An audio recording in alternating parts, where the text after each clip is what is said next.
I'm Christine White in the Beads Incorporated studio. Thank you so much for joining me today. Please don't forget to hit that subscribe button below. And if you want to receive a notification every time I come out with a new video, you can also tap the bell icon next to subscribe. So today we're going to be talking about some of the most common mistakes that people make when they are first getting into jewelry making. And if I don't go over your specific type of jewelry making, feel free to ask more specific questions in the comment section below. First things first, we want to understand our bead board, and I think a lot of people may not know exactly what these numbers are for or what they reference. Let's set the record straight. These numbers don't refer to how many beads you have on your board. The outside refers to inches, the inside refers to centimeters. So most folks here in the US are most familiar with inches, so I always suggest that people go with that outside groove first. So handy that we have the 3 channels, but I just find this to be a lot easier to work with, and always keep a tape measure handy so that you can double check that length once your jewelry is strung. Next, common mistake that people make is taking their beads from the filament and just cutting them onto their board. So now what I would have to do is find each bead, pick it up one at a time, and string it onto my wire, finding where the hole is each time. That's okay, because sometimes you may want to break these up and use them in different patterns or different designs, but a much easier way to string these is I can just blaze through them by leaving them on the filament, pulling them off several at a time, or even just taking my bead stringing wire and stringing it straight along that temporary filament.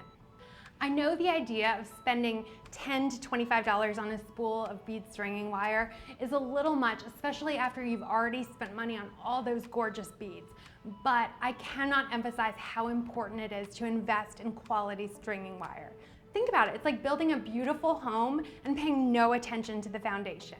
It can be a little bit tempting to look at some of those 7-strand wires or tiger's tail at the craft store, but your customers and you will definitely see a payoff in the end when you use a higher filament wire. So 19 strands and up. Even a 49 strand is a really nice stringing wire. We can also take a look at crimp beads while we're on the subject of wire. So this seems the most counterintuitive to me. That if you squeeze a crimp bead with both of your hands, or squeeze it really, really hard, that's gonna help it hold better. I have a lot of people that will say, you know, what am I doing wrong? It's not holding, or realistically, crimping and using the crimp beads and crimping wire should be pretty easy. You should be able to just apply firm pressure, and that should hold to the nylon on your wire. If for some reason you're having any trouble with that, you can always try a crimp tube that is twisted or fluted like a tornado crimp, and simply use your flat nose pliers or chain nose pliers to flatten that crimp.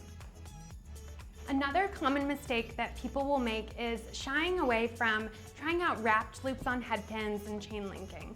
I know it's really easy to either shy away from that or get comfortable with like a simple open loop, but part of why I started my channel was because I saw people were thinking it was much, much more difficult to tie off a head pin than it actually was.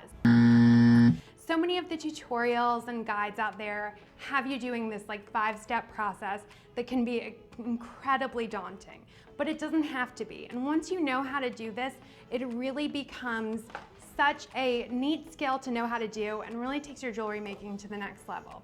So don't be afraid to try out things like that, and know that you can do it, and practice until you get it right. The other thing is this kind of negative self-talk of like, I'm not creative enough, and you know, I don't know how to put these beads together. I like to buy the beads and then I never really know what to do with them once I get them home. The cool thing about jewelry making, or there's lots of cool things, let's be honest. One of the really cool things about this craft in general is that if I make something today and I don't like it tomorrow, or I don't like it a year from now, I can literally take it apart and recreate it, and the only thing that I have lost is my wire. I mean, how many crafts are there that work that way? So hopefully these have been some tips that work well for you and encourage your creativity. Thank you so much for joining me in the Beads Incorporated studio. Don't forget to hit those like and subscribe buttons below. Let me know if you have any other questions in the comment section. Be sure to check out all of my other jewelry making tutorials.